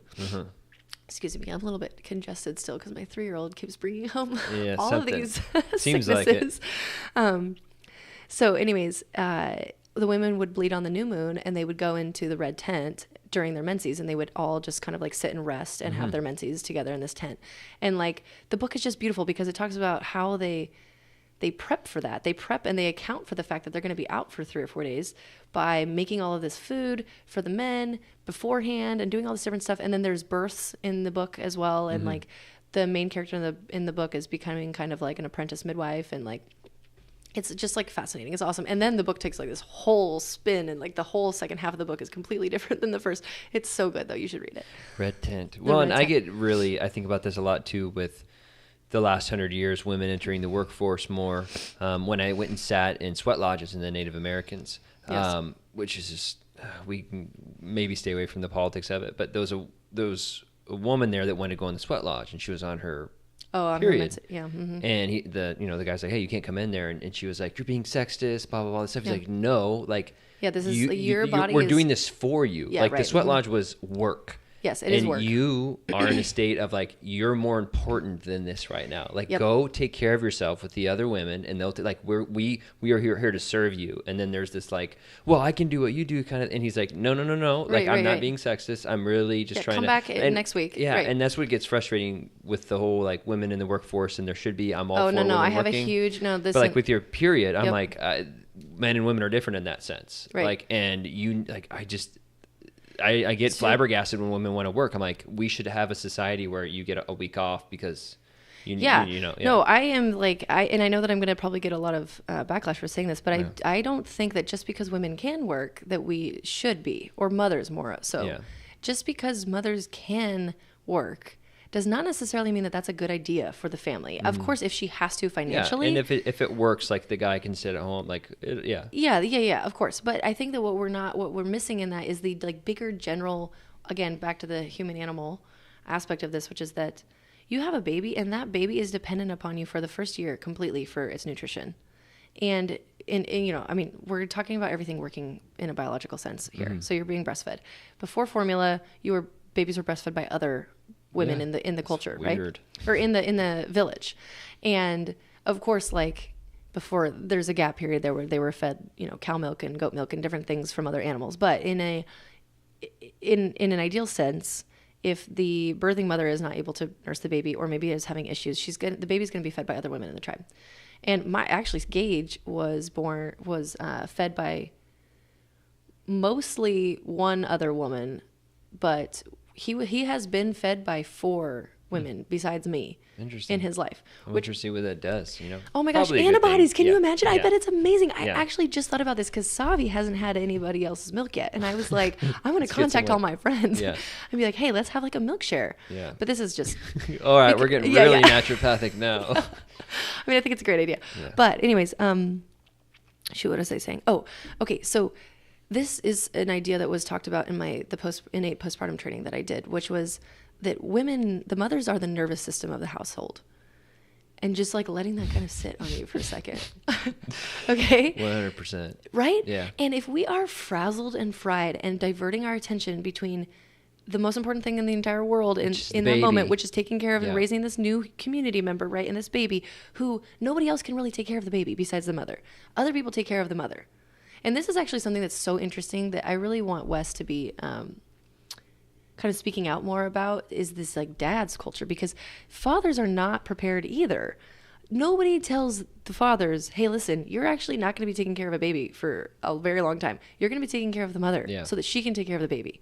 Yes, you might change some diapers. Yes, whatever. And yeah, you need to be moral support and you need to be doing things, but you really are going to be picking up the slack in the cooking and the cleaning and all of the other things that go on with life so that she can sit and nurse this baby, because the baby doesn't really want to be with you. And that, Sorry, and that's a but it biological argument Yes. that women, like, you have a stronger connection. That thing has been in you for 9 months. Yes, and Or it with expects guys, to come out and stay right here. Yeah. It does not want to leave your chest. It wants access to the breast on demand at all times. It's not expecting. There's this excellent book I wish everybody would read. It's a little dense. It's kind of like, what? Like certain chapters, it's just written because it's old. It's from the 60s, but it's, which is not that old, but I mean, it's an anthropologist who wrote it. It's called The Continuum Concept. And the continuum concept is exactly what I'm talking about with this whole human animal thing, because the baby comes out expecting certain things. It's like a mouse is born expecting to be nocturnal, to have shade and coverage, and to be able to walk around the perimeter of wherever its environment is to stay safe, right? A whale is expecting to be born in the water and to be pushed up to the surface for the first time by its mom. Like, it's just the way that these little things are, right? With the ethos of the animal. Each animal has its own, each species has its own set of kind of like biological expectations and imprints, exactly, that it's going to make sense with. Like certain dog breeds really just, a stick is thrown in the water and they're going to go get that freaking stick, and they love that. Certain dog breeds, no way. It is not part of their ethos in that sense. But anyways, human babies are born and they are expecting to have access to the breast and to be on a chest and to never really be set down, because if they are set down, they could die. Okay. They are not sleeping in another room of the hut. They are sleeping right next to you in a different room. Check on it every once in a while. It's crying. Crying. Like, no, that baby is getting eaten by something or is dying of hypothermia. Like, that is not happening. And I understand that this is modern day society and that people work and they get exhausted and they have responsibilities. And this is, I don't really know their answer here, but it's one of my favorite topics to talk about, is being a modern parent and trying to maintain, the best thing for your baby, and this like attachment parenting style, which is kind of what it's. There's a label for it, which is like, the baby wearing parents, the parents who breastfeed on demand and co-sleep and all these different things. And it's like, well, okay, really that's just what a baby is expecting. A baby's expecting to be worn all the time because, mom, you got to go do your other things. You need to cook and clean and take care of other kids and take care of yourself. And so, you're going to wrap that baby up and strap it to your chest because that's where the baby wants to be. And the baby's going to be happy there. And the baby also has access to skin and chest and milk there. And then, you're going to be co-sleeping with your baby because that's how you keep your baby alive. And they have to nurse it all through the night, correct? So this book is this anthropologist's observations of villages, of traditional cultures, tribal cultures, and how they raise their children. And it's so good. It's so good.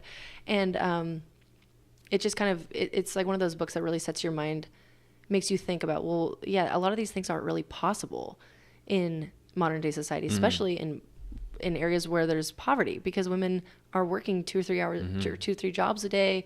And it's like, this is none of that's happening. Baby's going to daycare. Mom is going back to work at 3 weeks postpartum, 6 weeks postpartum. She may still even be bleeding. Like, it's crazy. It's crazy that this is the way that society is, because it's not meant to be this way. That was a tangent. So you got your doula. Anyway. You got your midwife. Yes, you got and then you decide to kind of and then so now you need to decide. I mean, so first, I guess before even the midwife is, you need to decide what kind of birth you want. Do you want to birth in the hospital? Do you want to birth in a birthing center or home? Those are the 3 options. And the birth centers are interesting because some people will find that as almost like they're interested in home birth, but they're not that committed. They want to be somewhere in the middle ground, which, unless the birth center is connected to a hospital, a birth center is zero different than birthing at your house. It is just like you driving to somebody else's house to give birth. Cool. Because a birth center Well, I mean, cool, yeah, but I guess I in my You would mind, say just do it at home. well, yeah, because unless you're living in a small apartment, you don't like your house. It's, you're living in a tiny house or something like or an RV, which was like a possibility for us when we were trying to get pregnant initially. We're still living in the tiny house, and it was like, oh wait, but I don't want to have a birth in this tiny house. It's too small.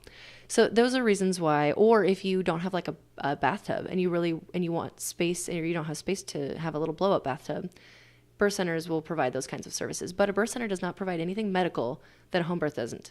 A birth center will have exactly the same supplies that a home birth midwife brings to your house, which is oxygen, Pitocin, antibiotics, saline drip. I think that's probably about it. So they have all of the main emergency things. They can resuscitate a newborn. They have oxygen for mom. They have Pitocin for the bleeding postpartum. So so it's not Pitocin to induce labor at home or at a birth center. It's Pitocin to stop a postpartum hemorrhage after the baby is born and after the placenta comes out. If the bleeding is too much, you can get an injection of Pitocin that will cause the uterus to clamp down and cramp up and stop that bleeding, because it's like this, where the placenta leaves is like this big gaping wound, and it's a hole, and there's all these little blood vessel ends that will clot and stop bleeding quickly in a normal biological birth that's just happening the way that it should. But sometimes, for whatever reason, maybe a little piece of the placenta is still stuck in there, and now you're going to be bleeding, right? And so there's precautions that they can take. But my point is that a birth center isn't going to be able to do a C-section or do anything more medical. They would still transfer you. Okay. So I always just like to make that point, because a lot of people think that there is like something safer about a birth center than there is, and it's not. Okay. Yeah. It's just a different location, which if you don't like your house or something like that, then yeah, that's a benefit. But another thing that is a downfall of going to a birth center is that you still have to get in a car. Oh, yeah. And being in a car in the midst of labor. In Southern California traffic. Yeah, in traffic. Yeah. Exactly. Yeah. And not being able to move, and just the whole thing of getting in a car and driving somewhere. It's like, because you're not able to even be admitted into hospitals or birth centers until you're a certain level of progressed in labor. So you're like having pretty good contractions when you're on that drive. And that can be an interesting experience. But anyways, so now you have your people, you're going through your prenatal care. You do or you do not get ultrasounds. That's a whole other topic in and of itself as well. And then you're nearing the end. Your doula's on call. You take a birth or a birth class. If you are delivering in a hospital, they will usually make you attend their version of a birth education course, which is like pretty skimpy, really.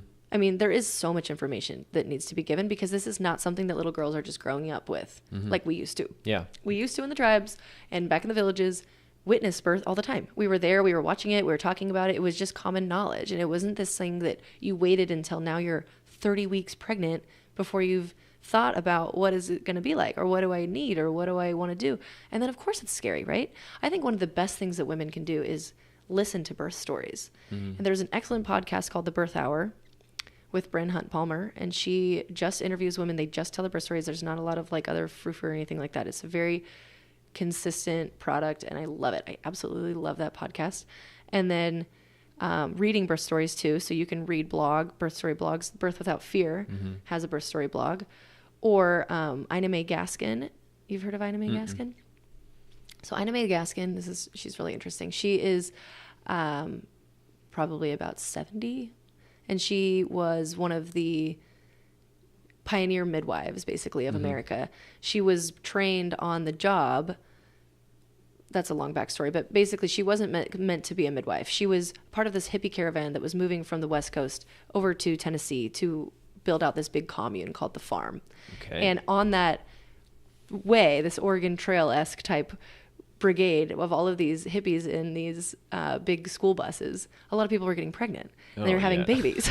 And there was one OBGYN that was traveling with them for a short amount of time, who trained a few women of how to deliver babies. Yes. And this is like in the 60s, right? And so Ina May Gaskin learned that way to become a midwife. And so now, since then, she's, this very revered. She's done talks and she's written books, and the Farm is actually still going, and it's still a place where the OG midwives are delivering babies on the farm in Tennessee, which is so cool. And there's a documentary called The Farm, which is excellent. But Ina May Gaskin's Guide to Childbirth is like, if I had to give just one book, just one only, that would be the book that I would give to women who are pregnant. To men? And to men. Okay. Men and women. Because men being invited into the birth space is really, really new. Really new. I mean, even when you and I were born, sometimes the men weren't coming in. Yeah. And we're 30. Yeah. And so this is very, very new. And I do think that men, if they want, should be a part of it. I want to catch my kids. Can I do that? Yeah, I think it's amazing. And I think that's such a connecting... Wes caught both of the kids. Both of the boys. I say boys. I have one boy and one girl. But I think that it's like... It's such a bonding experience for you guys. And I recognize that evolutionarily, it is foreign. You guys weren't in there. It was all a very woman-centric event. And so, I know that people will have their own philosophies about that, but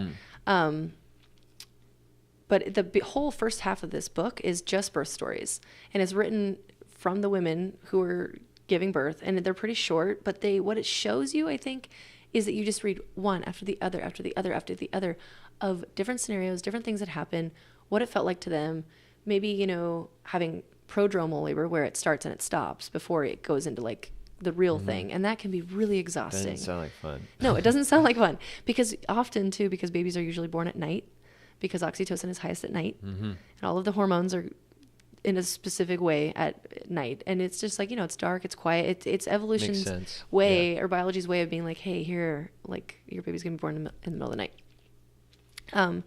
But so prodromal labor will often start, and it's like women will have contractions all through the night, and they won't be able to sleep, and then as soon as the morning comes around, they stop. And they have to go through the day working, doing whatever they're doing, and they're not in labor, right? And then it happens again and again and again. It can happen for weeks. It's so annoying. It's common mostly in second time pregnancies, and it can also be a sign of a baby in the wrong position, in a malposition, because the baby's head is not properly on the cervix to stay there and kick it into full on labor and get all of the hormonal cascade to happen. But anyways, so the stories in the book will talk about that. And a woman who, overcame it, like we were talking about, getting down to this, like the depths of your soul in this experience, and then being able to rise up out of it like the phoenix. And just the benefit of, or not the benefit, but the stark contrast of high to low there. Women will say it's the highest they've ever been after they've had a baby. And that the oxytocin rush and everything. And I definitely experienced an oxytocin high that lasted weeks after Savi's birth, but I didn't feel it in that moment in birth. I mean, I was like, wow, oh my God, I'm so glad that this is like done, and then look at this beautiful baby, and the pain just stops. As soon as the baby comes out of you, there is nothing. It's so weird. And you just snap too. Like I was saying earlier about in Gage's birth, it was so long, it was like a very classic first birth. You're in this kind of hormonal soup in your brain called labor land, where you're like not thinking clearly. And again, this is why it's really important to have a doula, because you're not able to make decisions when you're in the middle of labor, and they're having you sign forms and stuff at the hospital, and you're like, oh my God, you don't care. Like, yeah, maybe you had a birth plan that was really important to you, but now you're in labor and you don't care anymore. But you're going to care again at the end, usually. When I had my cystoscopy, it's where you shove a camera up your penis hole. Oh, geez, I was like, why did you do that? Interstitial cystitis, anyways. Oh, this was in college. Okay. I had like the inflammatory bladder disease kind of thing. Like they couldn't figure out what was going on. But gluten. I like probably drinking and all these things. But I woke up in the middle of it? Well, no, when it was done, I was like coming out of pain meds, and the guy came up and started talking to me. I'm like, dude, I'm on all these pain meds. I just had a camera up my penis. I don't know what you're saying. He's like, son, you have an improper lining of your bladder. We're going to give you more antibiotics. And he left, and that was it. And I'm just like, that was literally when I decided to become a doctor, because I was like, you guys don't know what you're doing, and I better figure this out or I'm going to lose my penis. So. Yeah. Oh my gosh, well, I'm glad you didn't lose your penis. So here I am. Well, yeah. I didn't lose it, folks. Naturopathic medicine works. Being talked to in that state is really not cool, right? And I understand that they have to, but it's just, you're vulnerable. You're vulnerable to be swayed, and it's like talking to the cops. You don't know the laws they're making you. It feels really scary. And so anyways, I think, so like just back to some suggestions and different things. I think that when you're pregnant, listening to birth stories, reading birth stories, talking to other women, and there is this thing, which why this happens, I don't know, but where while you're pregnant, random people want to tell you the birth story, and usually it's a negative birth story. Yeah. And they'll be like, well, don't do this that happened like, to me. You can just shut up. Yeah, I don't exactly. need your negative vibes coming around here. And that's what you do. You say, no, thank you. Nope, I'm keeping a very positive sphere of the things. I am the type of person, though, I did like to listen to all those stories because I could glean lessons. Yes. And I wanted to not like, pack this my... doesn't happen to me. Right. I wanted to pack my subconscious with, well, if this happens, then do this, or don't do this, or da-da-da-da-da-da. And it didn't scare me. To me, it was just all information, but that's the way that I am. And some people are not like that. Some people don't want to hear a single story. They just want to go into it, no expectations, do your thing, whatever. I would say generally, though, it's not a good idea to go into birth with no expectations. Okay. You want to understand that this is going to push you in every single way and that you can do it. Yeah. And that you can do it. And that's the thing that's missing in all of this is you can do it, except in the very small percentages where something goes wrong, right? Yeah. Because I have to, I have lots of friends who've had C-sections and they tried everything and they still weren't able to have the vaginal birth that they really, really wanted. And that totally sucks. Yeah. And I don't know why it happens. I don't know why, but let's just talk about the vast majority, which is the uncomplicated pregnancy, there's nothing that's going on that's going to prevent this, right? You don't have preeclampsia or gestational diabetes. You're between 20 and 40, you're in this age range. And it's like, most of the time, you're going to be fine. You're going to be fine. The baby's going to come out of your body and everything's going to be fine. And I just wish that was kind of like the idea that most people were going into it with, instead of this like, oh my God, because that is really scary to go into that. And then now you love this baby so much, you don't want anything to happen to this baby. You don't even want to risk it, right? So that's kind of the main things is get to a naturopathic doctor. Yeah. Get on supplements. Thanks for keeping us on track. Yeah. You're good. Yeah. I'm trying to see how you're good at this. Yeah. See a naturopathic doctor. Yes. Get good prenatal vitamins. And all the other supplements that they're going to put you on if they're going to look at doctor. Genetic effects and all yes, those if you want to do the things genetic too. testing, yep.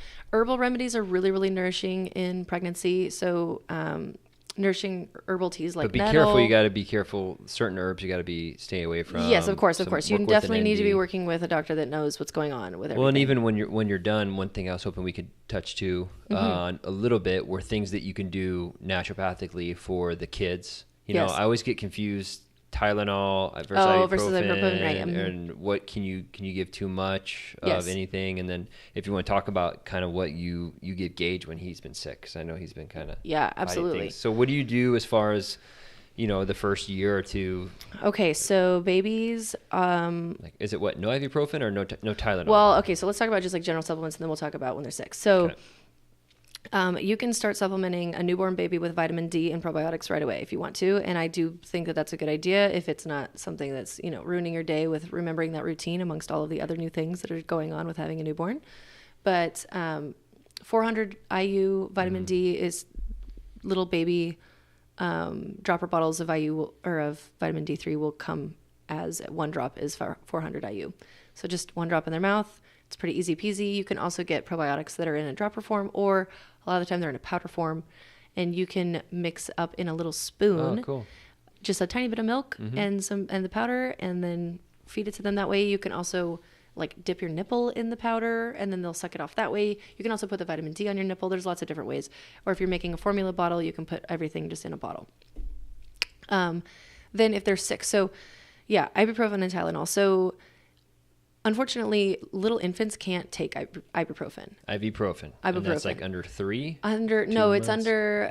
It's 3 to 6 months. Actually, I'm not totally sure. I'm experiencing this for the first time right now because Savi had what I thought was like a minor fever the other day because I thought she was getting what Gage just had, and I was kind of panicking about it. And we do have ibuprofen here, child ibuprofen. And I was looking it up and I was like, oh my gosh, she can't even take it. So little babies do have to take Tylenol. Okay. But then there's a certain point where it can convert over. And Tylenol too can be hard on the liver. So you can only get so much. Yes, Tylenol is very hard on the liver. You don't want to give it unless you have to. It is not a benign drug. It is actually responsible for many deaths, hundreds of thousands of deaths every year. And I understand too, when a child is in a lot of pain or if the fever is too high, it can have its time and place.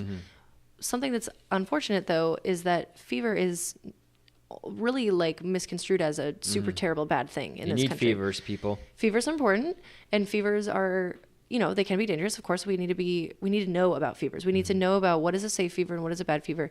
And if the baby has a fever and is also in like a lot of pain, then okay, medicate. But if the baby has a fever, even if it's a little bit on the high end, if the baby is acting okay, to me, my philosophy is support them in all other ways. But if they're not acting like holy crap, because you've had a fever and it is not fun, right? What's danger zone for babies? 103? Well, so a baby's fever is not actually considered a fever until it's 100.4 rectal. Okay. So that's often oral temperatures. Well, you're not really doing that on a baby. Ear is pretty accurate, but it's difficult, and especially in little tiny babies, you can't even get that thing in their ears. So rectal is really the most accurate. There's also forehead and there's also armpit temperatures that you can take, and they all go kind of a little bit differently. Like an armpit and axillary temperature is maybe half a degree to 1 degree less than what an oral would be, but oral is half a degree to 1 less what a rectal would be. So blah blah blah blah blah. Yeah. So if you can do a rectal, then do a rectal.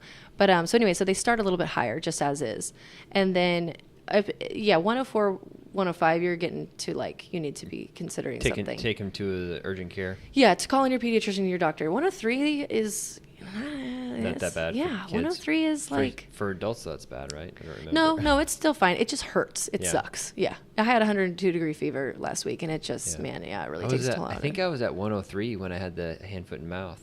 Oh, no, you had hand, foot, and mouth? Yeah, I had it last fall. Oh, no. Yeah. I'm so sorry. Yeah, that's really usually weird. something you get as a child. Yeah, it was weird. And it's funny, too, because there's certain childhood diseases where in childhood, yes, they suck, but they're not terrible. But if you get them as an adult, I was not good. It is not good. Like, it was the first time I did. It's like chickenpox. I didn't go to work. Like, I literally didn't go to work for like 3 or 4 days. In my mouth, I couldn't eat anything. Everything just blistered my mouth. Oh, I was losing weight. Did you have them on your hands and feet, too? No. So I guess you would just say herpingina because it really wasn't hand, foot, and mouth. Yeah, same but virus. Same virus, right. You just didn't have the expression on your hands and feet. And I had a pizza and I burned my mouth right before it happened. No. So right when, like the following days, I had blisters all in my mouth. I couldn't eat anything. I wonder if that actually, like... triggered it. Yeah, well, I had traveled. I had weddings, couple weekends in a row. But just disrupting your mucous membrane in that burn, just, and how it could take over, who knows. It was gnarly. But okay, so the things that I like for kids. So one thing that's great is that kids are really resilient and that they are meant to get sick. They have to educate their immune systems, right? So it is annoying. It's hard. They're sick a lot, especially once you start putting them in any kind of petri dishes. Yeah. Go to school. Especially when you start putting them in school or a daycare system, because then they're picking up everything. And it's like, I think it's good to start with the mindset of, listen, for every illness that your kid is getting now, it's one that they're not going to get later. And it has to happen. It's inevitable. If your kid is not ever getting sick, that's actually a worse sign, because then they're not mounting immune responses. Are you going to talk vaccines? No. Okay. Not yet. We can do a different one. Okay. It's just too much to talk about in like 5 minutes. No, I gotcha. We're getting past our bedtime here. We're 2 adults. Yes. Okay, so there are really awesome herbal remedies that we can take. So there's immune glycerites. That glycerin is an alternative to alcohol, as a way of preparing an herbal formula. So tinctures are usually an alcohol form for Remember, kids. we're not giving medical advice. Yes, this is not medical advice. Well, and I'm not even going to give specifics on the particular herbs, but there are certain things. Well, I'll talk about a few handfuls that are generally safe. So like elderberry is a berry that is very antiviral. The thing about elderberry, and it tastes great, so kids love it, and it's usually in syrups. You can get like elderberry gummies, but don't do that if you can. Just get the syrups. And elderberry works well if it's preventative. Once you are sick, actively having some kind of a viral expression, taking some elderberry is going to be a drop in the bucket in terms of getting your recovery. I mean, yes, sure, take it. But really, it's something that you want to be taking more often, like almost on a daily routine in that cold and flu season to prevent. Okay, keeping your vitamin D levels and probiotics up are also really great for immune system. Then there are herbal blends that are like immune things. Herb Farm is a really great brand that is sold in, Whole Foods and Sprouts and all those different kind of health places. Wish Gardens is also a really good, reputable herbal brand that will make some different immune system things. And then wet socks or magic socks. Magic socks is a hydrotherapy technique that we learn in naturopathic medical school that it's very, very, very old. Adults take it. I actually really love wet socks for myself. It works so well. For kids, I like to call it magic socks because they're like, wet socks? What are you talking about? That's not fun. But so magic socks. Actually, Gage has wet socks on, or magic socks on right now. Yeah. And tonight he asked for it. Did he? Yes, he was like, can I do magic socks tonight? I think because we call them magic socks, that's why he wants to do it. But basically what you do is you take cold, wet little ankle socks or just fine, whatever, just little cotton socks. Okay. And you wring them out, but you'd want them pretty wet, not dripping, but also not like only damp. Do you put them some people put them in the freezer? Or you can, but a kid will not be overkill. soaked on that. Yeah, it's a little overkill. So you just get them cold and wet, and then you put them on their feet, and then you put dry wool socks on right on top. And then you send them to bed in their normal PJs. So he has like zip up flannel PJs, and he has little magic socks on underneath. So you send them. This is something you do right before bed, and it helps to stimulate the vitality of the patient or the kid. So it will cause a blood pumping action to dry the socks. They're not going to stay cold for very long. They're going to get warm. So cold vasoconstricts. Whenever you're cold, blood leaves. The blood is leaving. So the idea is that with this child's feet, blood is going to leave. But then there's something called the Hunter's reaction, is when it's to come back. The blood comes back. So it's kind of like a way of like it's flushing pumping blood away, and especially too, I've always heard too that your feet are the opposite of your head. So then there's something a direct correlation. And if you have congestion, I've heard that. Doing wet socks will actually really, really help you, especially with sleep, because it's so hard to sleep when you're congested. It will help drain. It's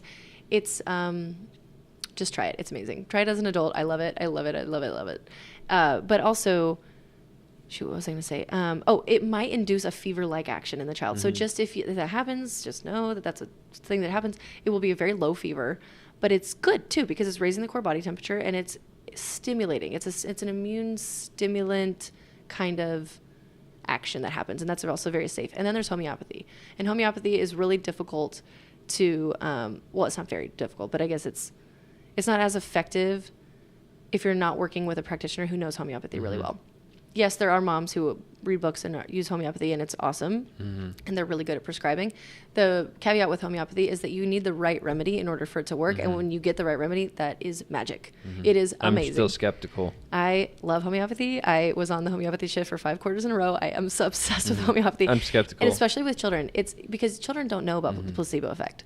Like, they don't know. You're just, especially babies who aren't even realizing that you're putting, like, medicine. Like, Gage knows if I give him something, it's medicine. Like so he could totally experience the placebo effect.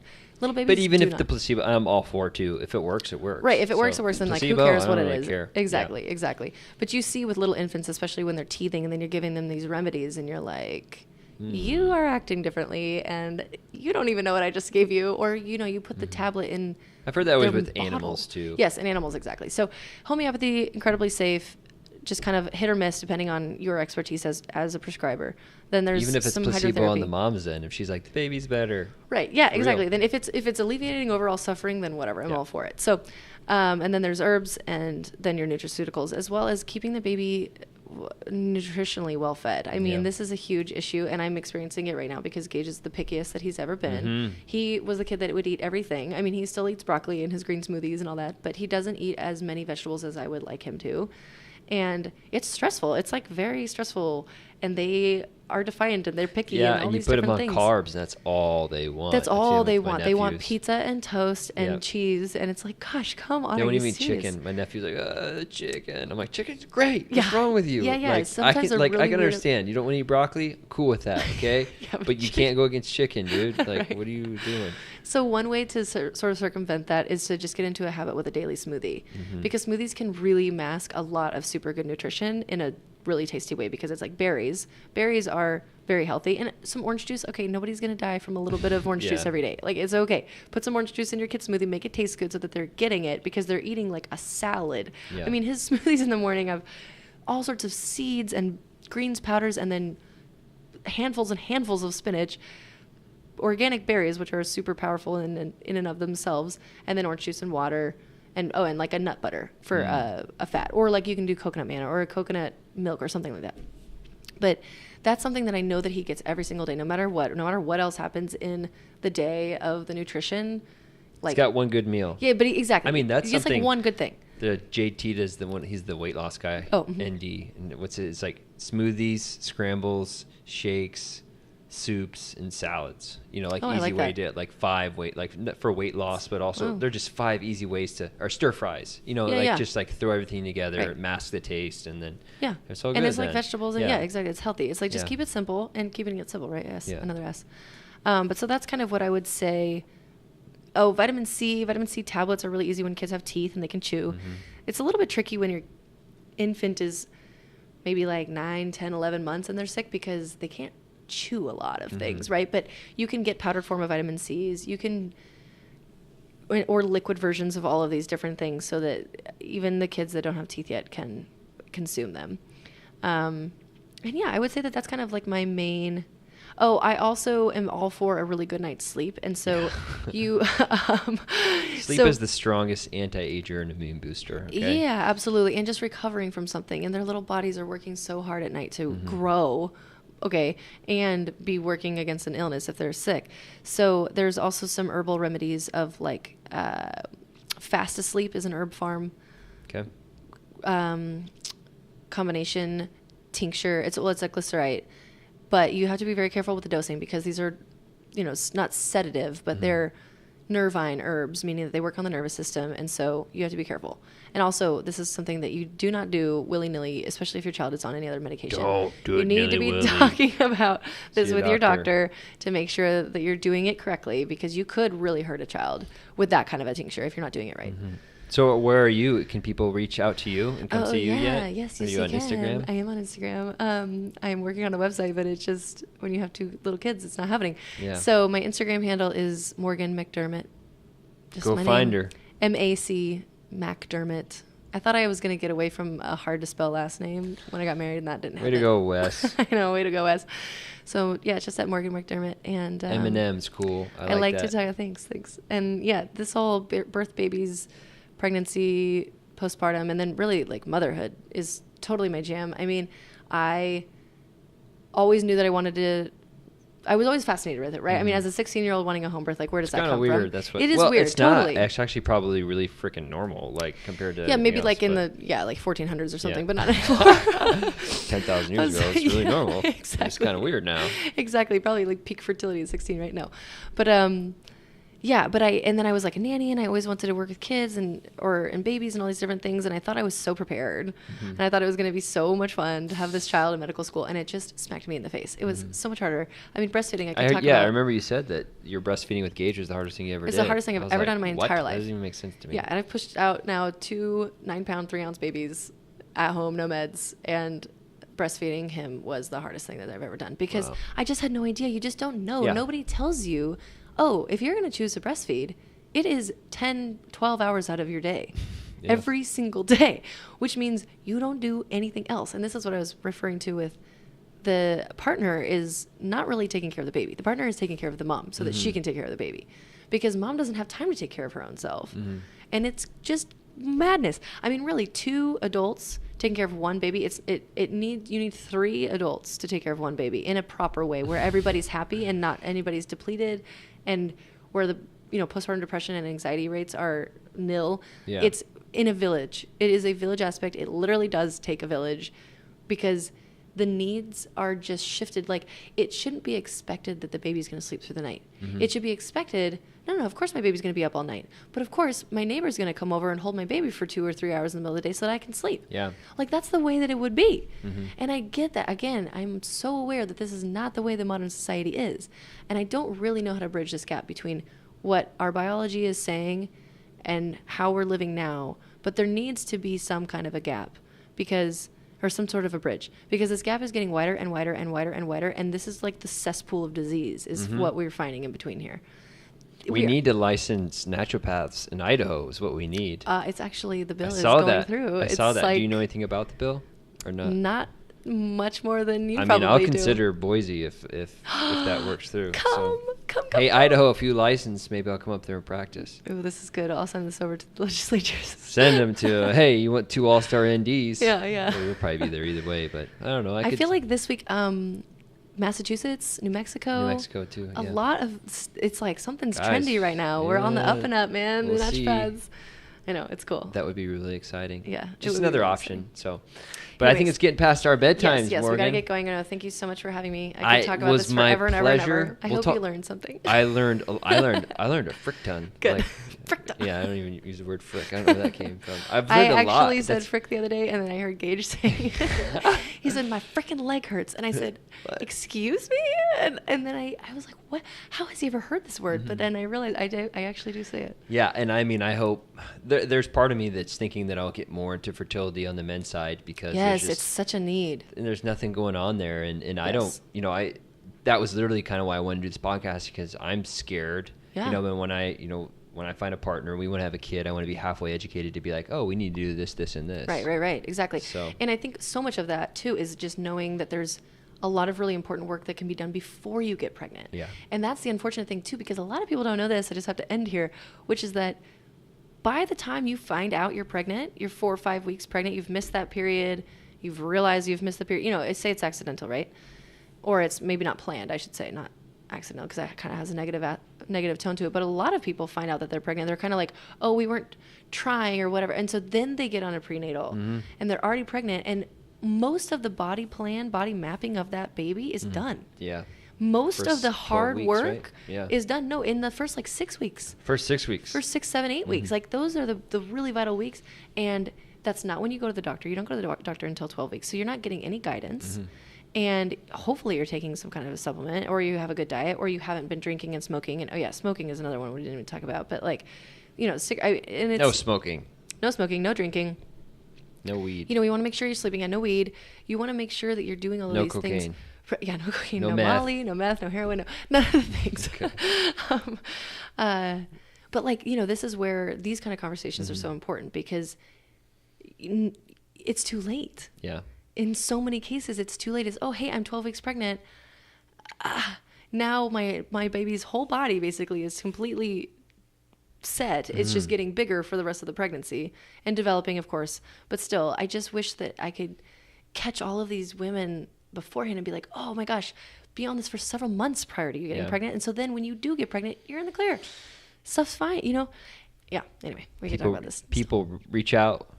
Get the help. Hit me up. Have super babies. Yes. So go find Morgan on Instagram's best place, right? Yes, Instagram's the best place. I'm working on the website, but I just think that it's the easiest access for me too, with my direct messages to answer questions. And yeah, I've seen it. She's on Instagram. She's putting out stories, lots of cool information. I've learned a lot. Tonight. Good. Dr. Morgan, thanks for jumping on. Thanks for having me. Bye-bye. Bye.